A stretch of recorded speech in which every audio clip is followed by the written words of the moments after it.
The wind howled through the trees, carrying with it the scent of pine and earth.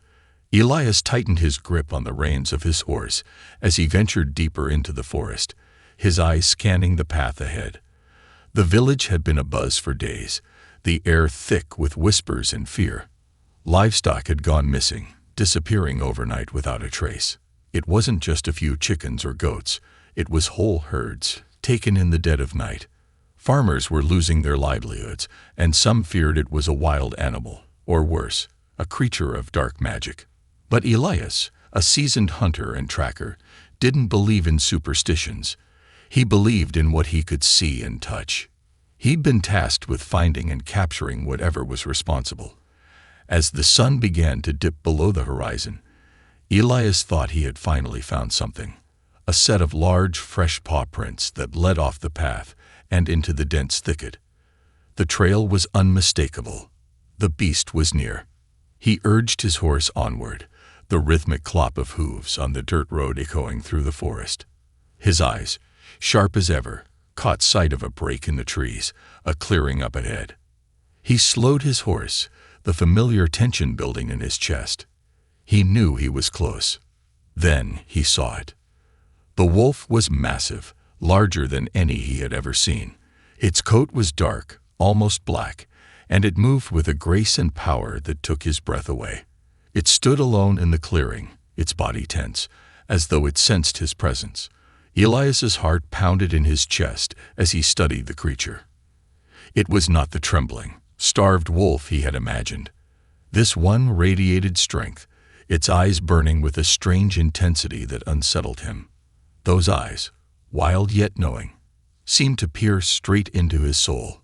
For a moment, neither the wolf nor Elias moved. The forest around them was eerily quiet, as if even the trees held their breath. The wolf's gaze never left him, and Elias knew then that this was no ordinary animal. The silence was broken by the snap of a twig underfoot. Elias's instincts kicked in. Without thinking, he dismounted, drawing his bow and nocking an arrow. His fingers were steady as he aimed the shaft, but something in the wolf's stare made him pause. He wasn't sure if it was fear, curiosity, or something else, but he hesitated, lowering the weapon slightly.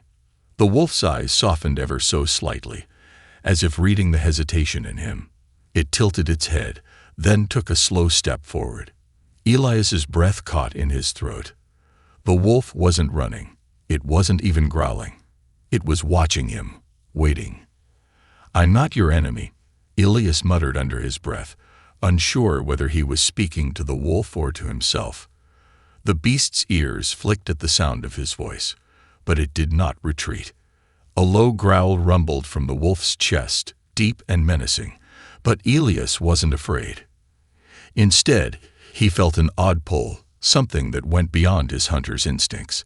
It was as though the wolf understood him, understood something inside him that he himself hadn't yet realized. Then, without warning, the wolf lunged. It was a blur of motion, too fast for Elias to react, and before he could raise his bow again, the creature was on him. The impact knocked the wind from his lungs, and he found himself pinned to the ground by the weight of the beast. Its massive jaws hovered inches from his throat, but it did not bite. Instead, the wolf's hot breath ruffled his hair, and those piercing eyes locked with his once more. Elias held perfectly still, his heart racing, but the wolf made no move to harm him. The growl faded into a low rumble, almost like a warning. After what felt like an eternity, the wolf stepped back, releasing its grip on Elias. It circled him slowly, sizing him up, its gaze never leaving him. For a long moment, they stood in the clearing, two creatures, one wild and untamed, the other bound by his duty to the village. The wolf, sensing that Elias wasn't a threat, continued to circle but made no aggressive moves. There was something in its manner that seemed almost resigned, as though it had given up on fighting or fleeing. Elias's breath slowed as he reached for the rope on his belt, careful not to make any sudden movements. His eyes never left the wolf.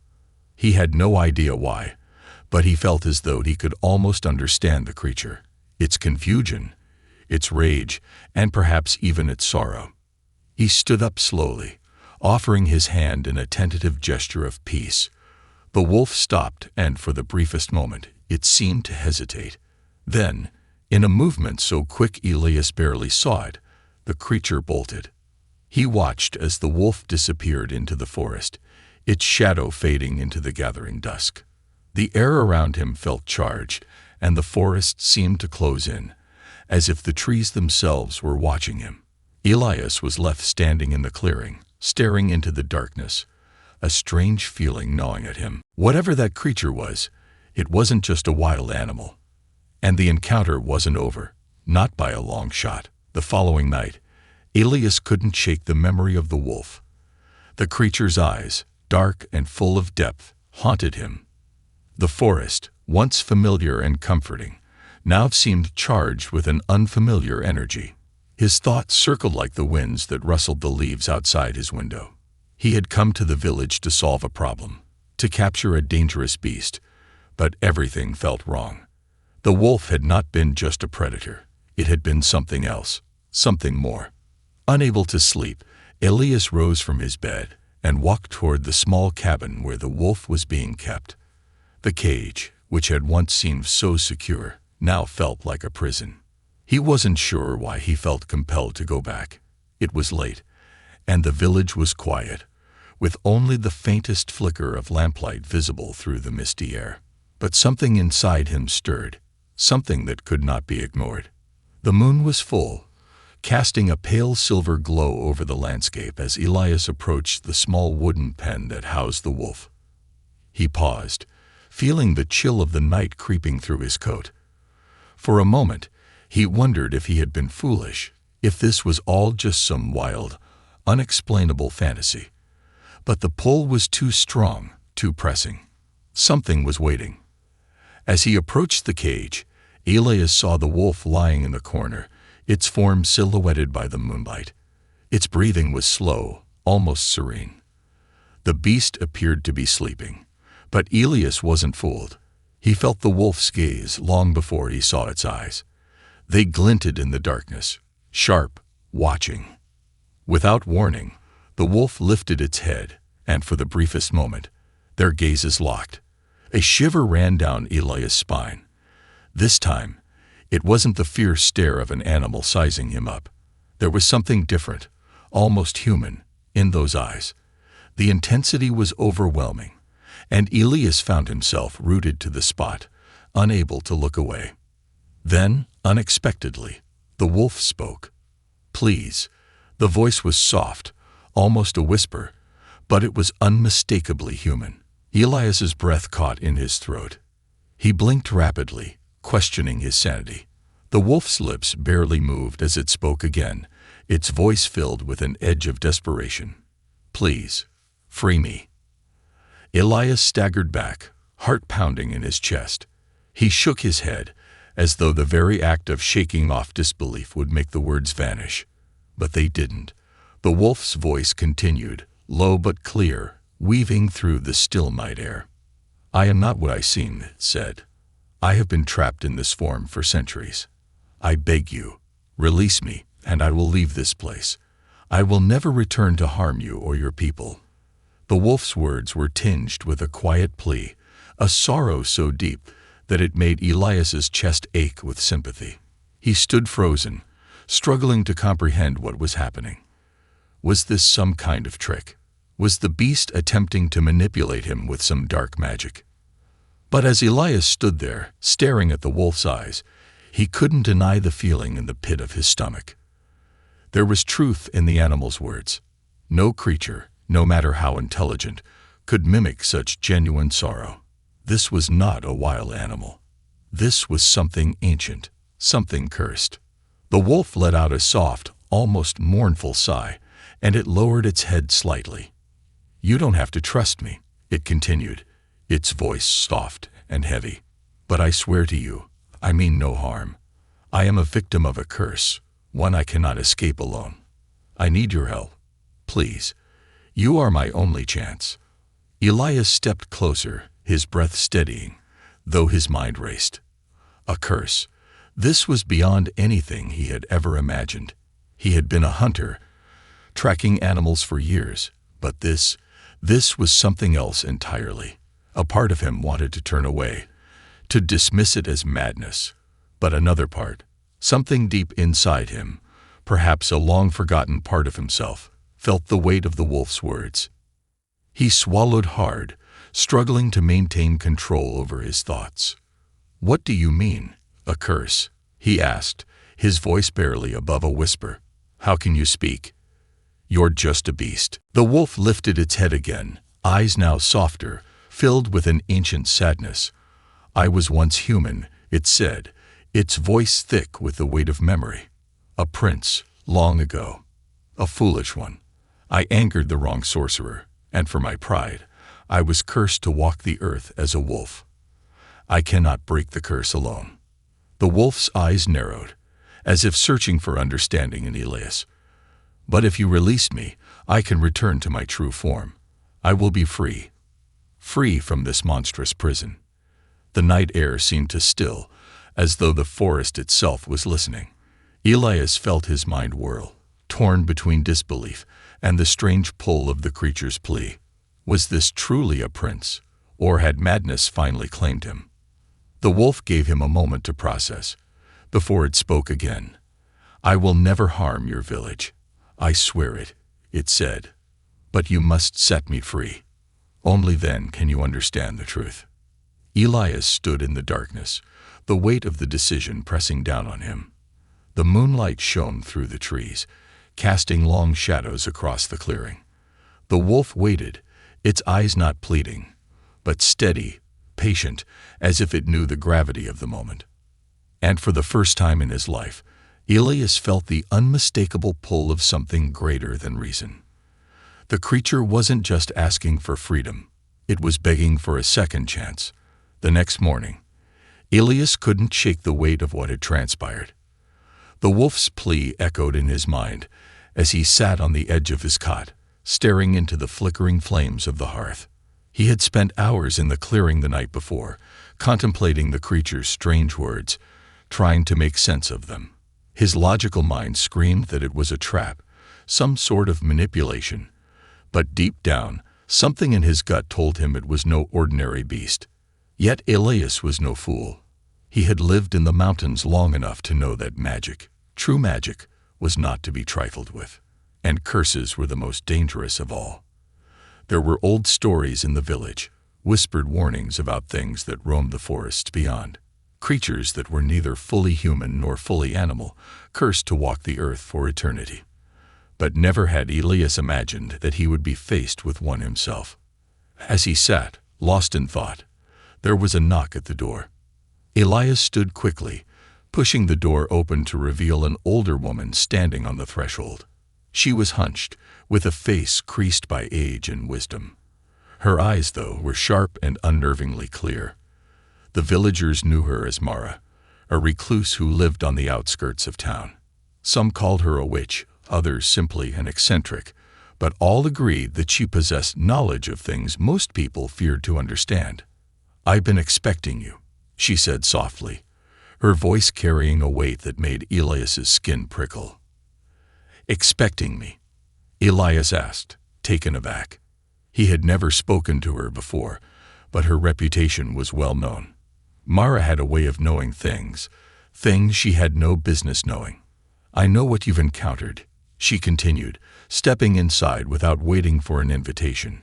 Her eyes flicked to the small bundle of supplies on the table, then back to Elias.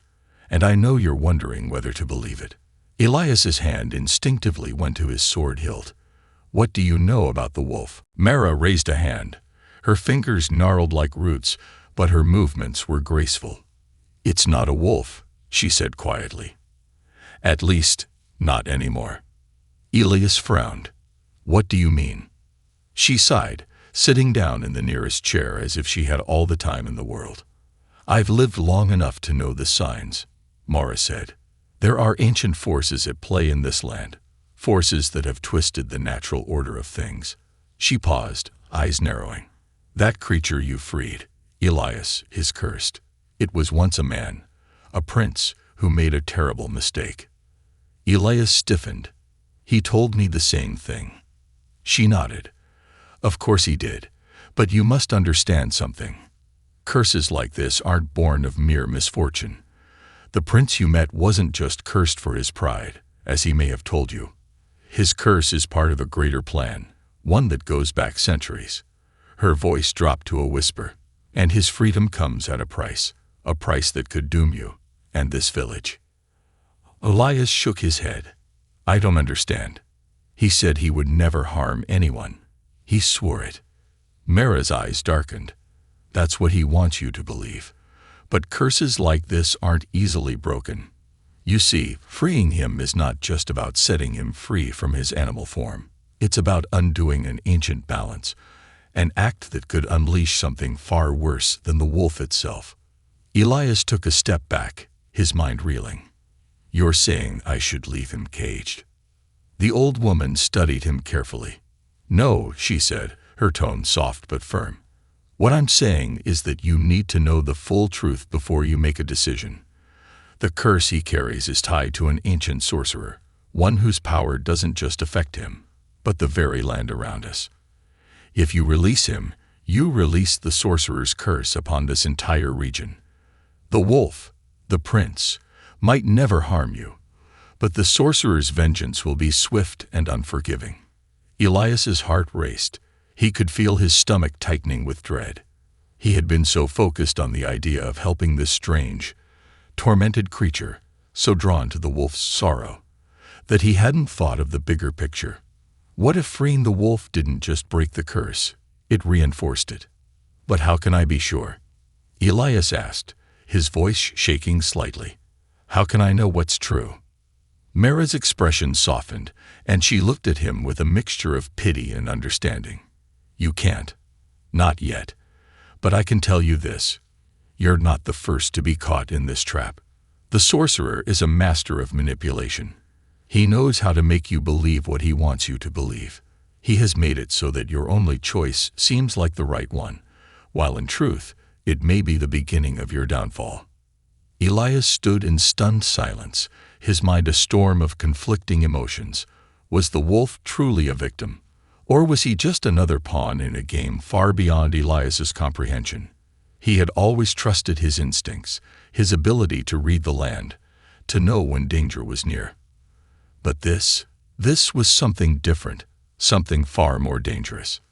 Mara's eyes locked onto his. You need to decide carefully, Elias.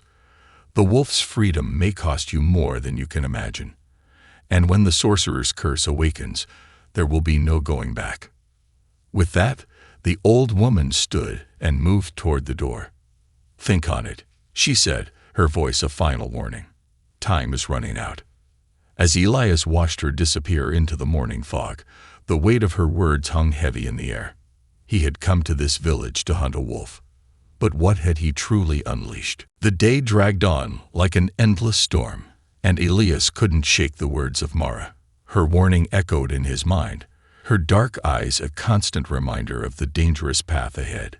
Despite everything she had said, Elias found himself unable to forget the plea of the wolf. The prince who had once been human, trapped in an animal's body by a cruel curse. That evening, after the villagers had settled in for the night, Elias stood outside his cabin, staring at the dark line of trees. His hands were cold, his mind swirling with confusion and doubt. The more he thought about Mara's words, the more he wondered if there was any truth in them. Was the wolf truly the harbinger of doom?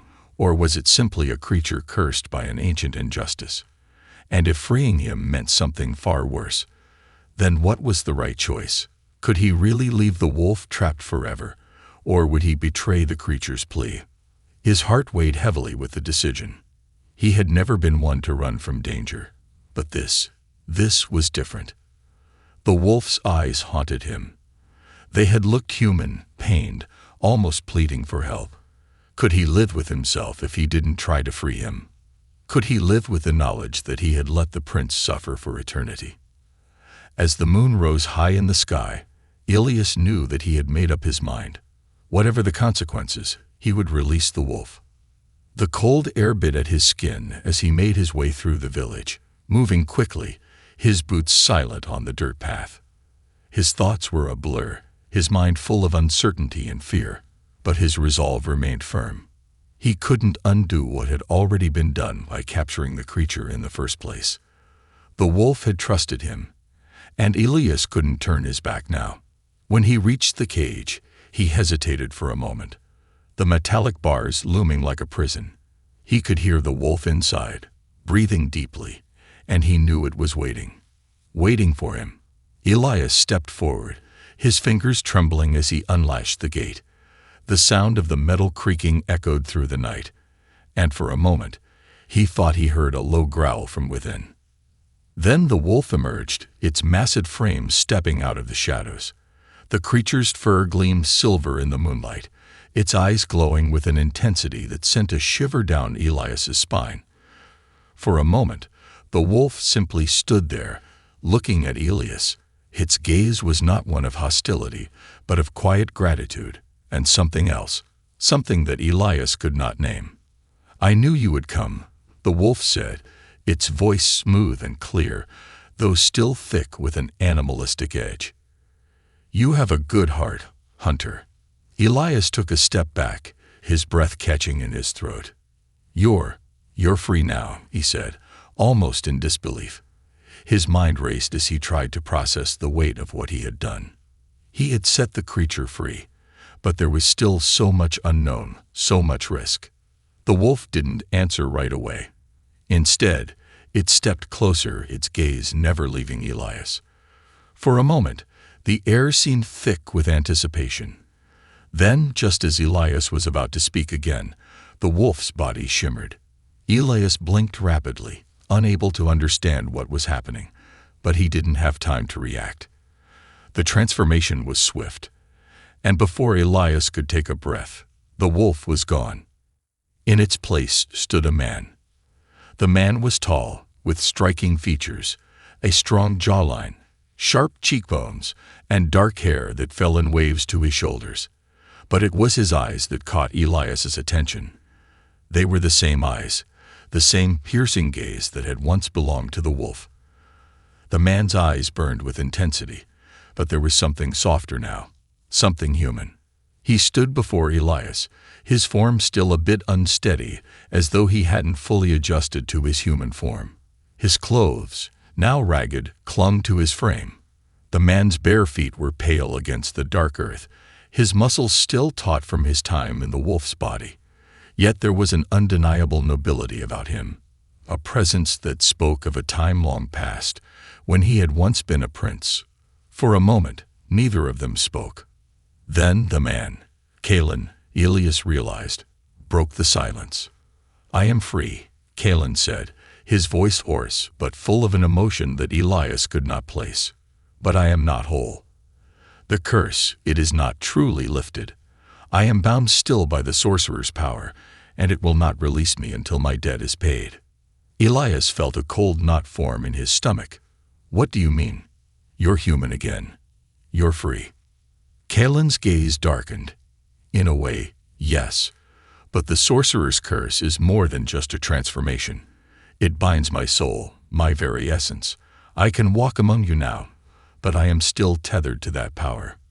And so long as the sorcerer's magic exists, I will never be fully free." Elias's heart sank. He had hoped that by freeing Kalin, he had solved everything, that the creature's torment would finally be over. But now, standing before him, Kalin seemed almost as trapped as he had been in his wolf form. "I don't understand," Elias said, his voice strained. "What do you need from me? I freed you. I've done what you asked." Kalin took a deep breath, as if the weight of his words was nearly too much to bear. "You freed me from the wolf's body, Elias, but I need your help to free my soul. I cannot do it alone. And the price is high." Elias stepped back, his mind reeling. There was more to this curse than he had realized. Freeing the wolf was only the beginning, and now he faced an even darker path, one that would test everything he believed about loyalty, trust, and sacrifice. The night felt colder now, as if the very air had turned to ice around them. Elias couldn't shake the feeling that the moment he had released the wolf, He had also stepped into something far beyond his understanding. Kellan, once a mighty prince, now freed from his animal form, stood before him, yet there was no relief in his eyes, only a growing shadow. Kellan's gaze was steady, his eyes betraying a deep sadness that Elias had not seen before. The man was free, but the weight of his curse was not lifted, and Elias could sense that the true battle was just beginning. "You're still bound," Elias said, his voice uncertain. "You're not whole. But how can I help you? You need to be free of this sorcerer's power. What is it I have to do?" Kellan's lips pressed into a thin line, his face showing the strain of an ancient sorrow. "I wish I could tell you the way, but my memory of the curse is fragmented. The sorcerer, he wove such darkness into my soul that I can barely remember the man I once was. It's as if his magic has consumed every part of me." Elias frowned, trying to make sense of it. The weight of the situation was crushing. This wasn't a simple curse, not something easily broken with a spell or a sword. Kellan had been transformed into a beast for centuries. But now the real struggle began. A battle against something far older, far more dangerous than Elias could have imagined. "I need to know more," Elias pressed, his voice growing more urgent. "If I'm going to help you, I need to understand the curse, where it came from, and how to undo it." Kellan closed his eyes, taking a long, steadying breath. When he opened them again, they were filled with a grief that seemed to span the ages. The sorcerer was a powerful man, feared even by kings. His name was Azuralis. He was an immortal, an ancient being who had long since turned away from any sense of morality. He traded his soul for power, binding himself to dark forces that gave him control over both life and death. Elias took a cautious step forward, intrigued despite the unease gnawing at him. "So you angered him somehow?" Kellan nodded, a bitter smile curving the corners of his lips. "It was my pride, my arrogance. I thought I could use the sorcerer's magic to protect my kingdom, to become more than I was. I wanted power, but I failed to understand the cost. Azuralis tricked me. In the end, I didn't just lose my kingdom. I lost everything. The curse he cast upon me was his final revenge. I was transformed into a wolf to wander the earth alone for eternity. The wolf's form, it was meant to break me, to make me forget who I was, to erase all that I had once been." Elias listened in stunned silence, the weight of Kellan's words sinking in. This wasn't a simple matter of magic gone wrong. It was a story of greed, betrayal, and a soul bound by an ancient evil. The prince hadn't simply been cursed to live as a beast. He had been broken by it. "And now," Kellan continued, his voice darkening, "the curse is not just about the wolf. It is Azuralis's lingering power over me. As long as I live, I am his. His magic courses through my veins, and until it is broken, I am forever a slave to him." Elias couldn't shake the enormity of what Kellan was saying. This wasn't just about freeing a cursed soul.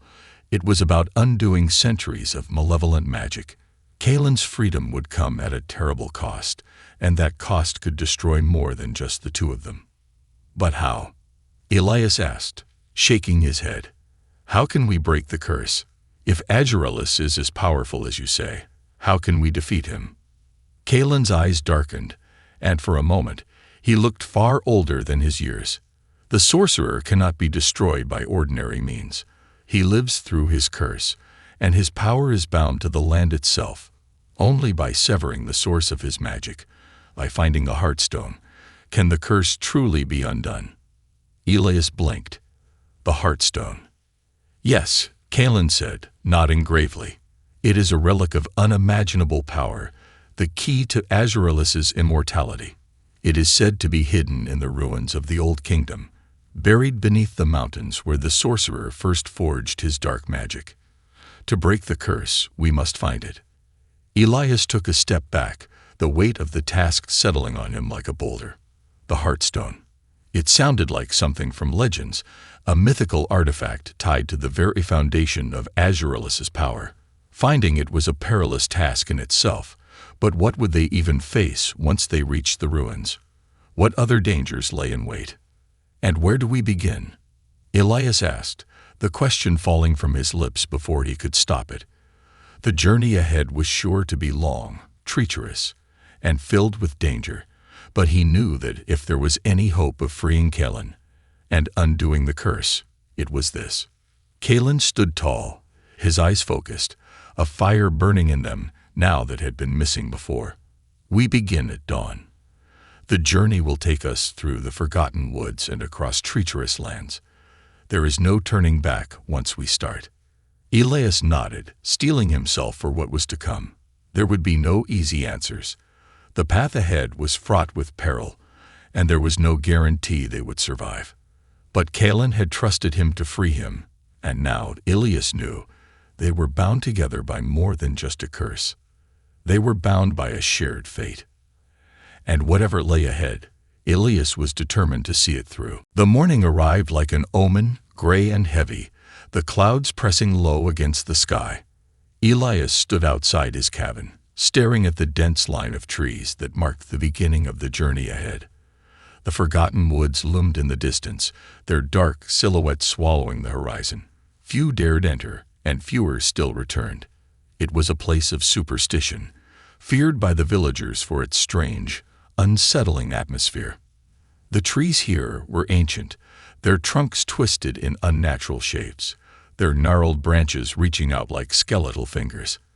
Kalin stood beside him, his gaze fixed on the dark woods, his expression unreadable. For a moment, Elias could feel the weight of the silence between them, both men caught in the uncertainty of the task ahead. "We should leave before the sun sets," Kalin said, breaking the stillness. His voice was low, his tone urgent. "Once night falls, the woods change. It's not just the dark that makes it dangerous. There's something else, something that lurks in the shadows. We must move quickly." Elias nodded, though his stomach churned with a mix of apprehension and resolve. He had no idea what kind of dangers they would face in the woods, but he knew that turning back was not an option. Not anymore. The stakes were too high, and Kalin's curse had now become his burden too. Whatever waited for them, Elias would face it. As they entered the woods, the air thickened, heavy with the scent of moss and earth. The light filtering through the canopy above was muted, casting eerie shadows on the ground. It felt as though the woods themselves were watching them, aware of their presence, waiting. The silence was almost suffocating, broken only by the occasional snap of a twig beneath their feet. "Stay close," Kalin warned, his voice barely above a whisper. He moved with a practiced ease through the underbrush, his movements fluid, almost predatory, despite his human form. Elias followed closely, his hand on the hilt of his sword, his senses on high alert. Every rustle of the leaves, every shadow that flickered in his peripheral vision made his heart race. They had been walking for hours, the forest growing denser and the air colder.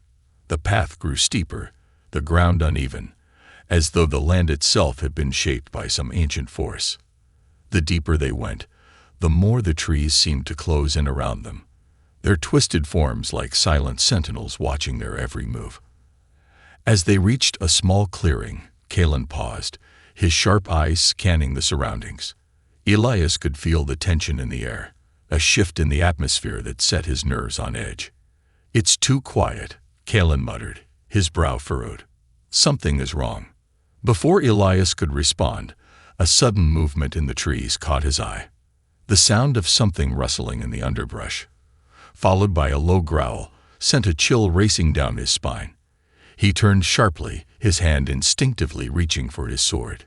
Kalin was already ahead of him, his eyes narrowed, his posture tense. "I knew it," Kalin hissed under his breath. "We've been tracked." Elias gripped the hilt of his sword, ready for whatever was coming, but nothing could have prepared him for what emerged from the shadows. From between the trees, a figure stepped into the clearing, tall and hunched, its body covered in ragged fur. It was not a wolf, but something far worse. Its eyes gleamed with a cruel intelligence, and its claws scraped the ground as it advanced. The creature was humanoid, but its form was twisted, a grotesque fusion of man and beast. Elias's blood ran cold as he realized what it was, one of Azraelus's creations, a creature born of dark magic, meant to hunt and destroy. The creature's growl echoed through the clearing, a low, guttural sound that made the hairs on the back of Elias's neck stand on end. It crouched, its muscles rippling beneath its skin, ready to pounce. Kalen didn't hesitate. He moved with the speed of the wolf he had been, his body fluid and precise. With a sharp motion, he drew a dagger from his belt and hurled it at the creature. The blade struck its shoulder, but the beast barely flinched. It roared, its red eyes locking onto Kalen, and lunged forward with terrifying speed. Elias rushed forward, sword raised. The creature turned its attention to him, its fangs bared in a snarl. Before it could attack, Elias swung his blade with all his might, striking the creature across its chest. The force of the blow sent it stumbling back, but it quickly regained its balance and leaped at him. Kalen moved faster than Elias had expected, his body a blur of motion. He darted between the creature and Elias, slashing with his dagger. The creature howled in fury, but Kalen was relentless. He pressed the attack, each strike aimed to weaken the creature, forcing it back into the shadows. Finally, with a final vicious swipe, Kalen drove the dagger into the creature's side, and it let out a final guttural cry before collapsing to the ground. The forest fell silent once again, but the air still felt thick with danger. Elias breathed heavily, his heart racing as he wiped the sweat from his brow. What the hell was that? A sentinel, Kalen said, his voice dark. He stepped back, his eyes scanning the clearing. Azraelus's creations. The sorcerer uses dark magic to bend creatures to his will, making them his eyes and ears. They watch, they listen, and they protect the curse. We're not alone in these woods. Elias's stomach twisted. If that creature was only one of Azraelus's minions, what else awaited them in the shadows? We have to keep moving, Kalen said, his voice urgent. This is just the beginning. With that, they continued deeper into the woods, the weight of the danger now pressing down on both of them. The Forgotten Woods were far more than they had ever imagined, and the deeper they ventured, the more they would learn about the horrors that lay in wait. The further they ventured into the Forgotten Woods, the more oppressive the atmosphere became. The air was thick with the scent of decay, and the forest seemed to whisper with an eerie, distant murmur, as if the very trees were alive, watching them. Despite the dangers they had faced, Elias had never felt so close to something dark, something ancient and powerful. The weight of Azraelus's curse was heavy in every step they took.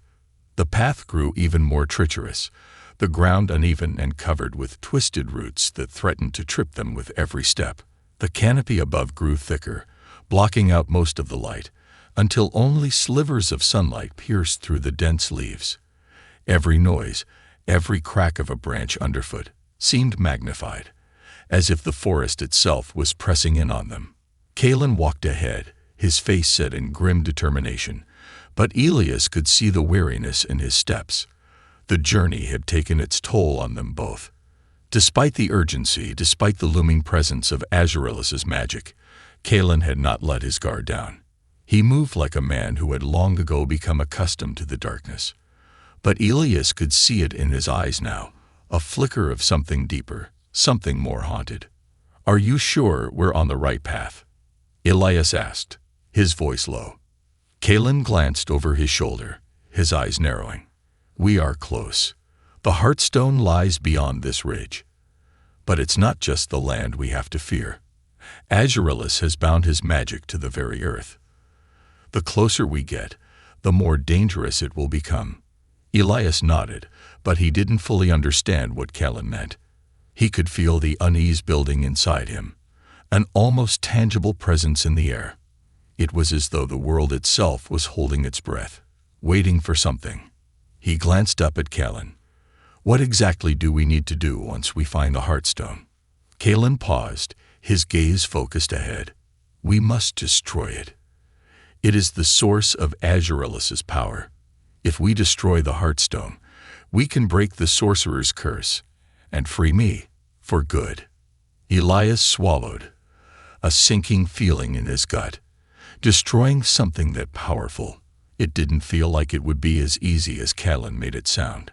But he had no choice. He had come this far, and there was no turning back now. They reached the ridge just as the sun began to dip behind the trees, casting long shadows across the ground.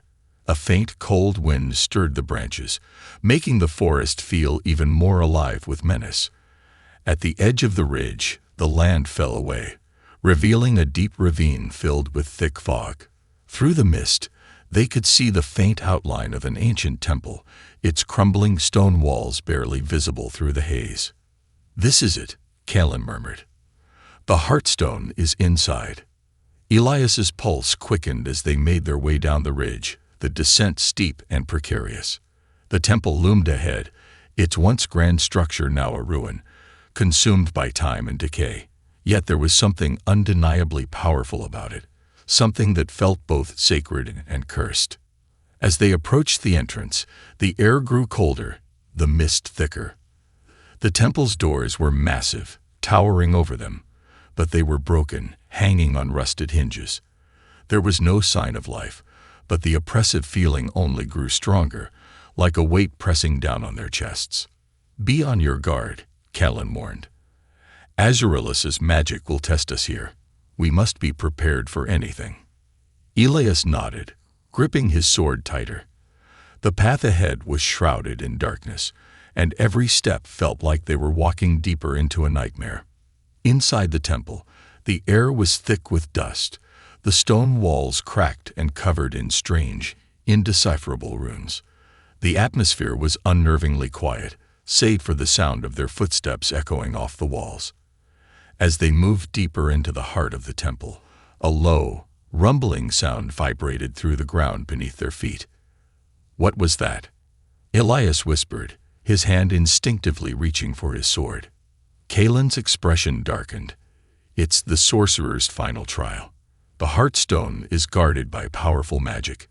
We must pass it if we are to reach it." Just as he spoke, the ground trembled, and the walls seemed to shift around them. The very stones seemed to come alive, and a blinding light burst from the center of the temple. Elias stumbled back, shielding his eyes as the light grew brighter, enveloping them both. From the light emerged a figure, a shadowy apparition, its form indistinct, but its presence overwhelming. It was neither human nor beast, but something in between, a creature of pure energy, its shape constantly shifting like smoke in a storm. "You dare enter the sanctum of Azuralis?" The figure boomed, its voice echoing in their minds. "You, who would destroy the Heartstone, you do not understand the power you seek to challenge." Elias stood frozen, his heart pounding in his chest. He could feel the magic pressing against him, trying to pull him into the vision of darkness and power that the figure embodied. Callan stepped forward, his expression grim but resolute. "I understand more than you think. We are here to break the curse, to free me from the chains Azuralis has placed on my soul." The apparition's form flickered, its eyes, if they could be called eyes, glowing with an unsettling light. "You are a fool. Azuralis' power cannot be undone by mere mortals. The Heartstone is his soul, his essence. Destroy it, and you destroy him. Do you truly believe you are prepared for the consequences?" Elias felt a chill seep into his bones. He was not prepared, not in the least. But Callan's curse, their journey, it had brought them here. There was no turning back. "We are prepared," Callan said, his voice unwavering. "And we will see this through." The figure's form writhed, its voice becoming more guttural. "Then let the trial begin." The apparition's voice echoed through the temple, its words like 1,000 whispers pressing into Elias's mind. The air was thick with the weight of its presence, as if the very walls of the ancient structure were holding their breath, waiting for the trial to unfold. "You cannot comprehend the cost of what you seek," the figure hissed. "To destroy the Heartstone is to unravel the fabric of reality itself. Do you understand what you risk?" Agirelis's power is not just magic. It is life. It is death. It is all that has been and all that will ever be. Elias's mind swirled with the figure's words, but he forced himself to focus. He turned to Kellen, who stood at his side, unwavering. The prince's face was grim, but there was a fire in his eyes, a determination that Elias had come to trust. "I understand," Kellen said, his voice resolute. "I understand the cost. But I will not be a slave to Agirelis any longer. I will not allow him to consume me forever." The apparition seemed to waver, its form flickering as if uncertain. It was then that Elias realized the creature was not testing Kellen. It was testing them both. It sought to break their resolve, to make them doubt their mission. "You have chosen this path," the figure said, its voice heavy with a foreboding tone. "But understand this. Your actions will have consequences far beyond your understanding. The Heartstone is a tether, a connection between Agirelis and this world. Without it, his curse will cease, but so too will the balance of the world. You risk not just Kellen's soul, but the very fabric of life itself." Elias's heart raced as the weight of the decision pressed on him. If they destroyed the Heartstone, they would break the curse.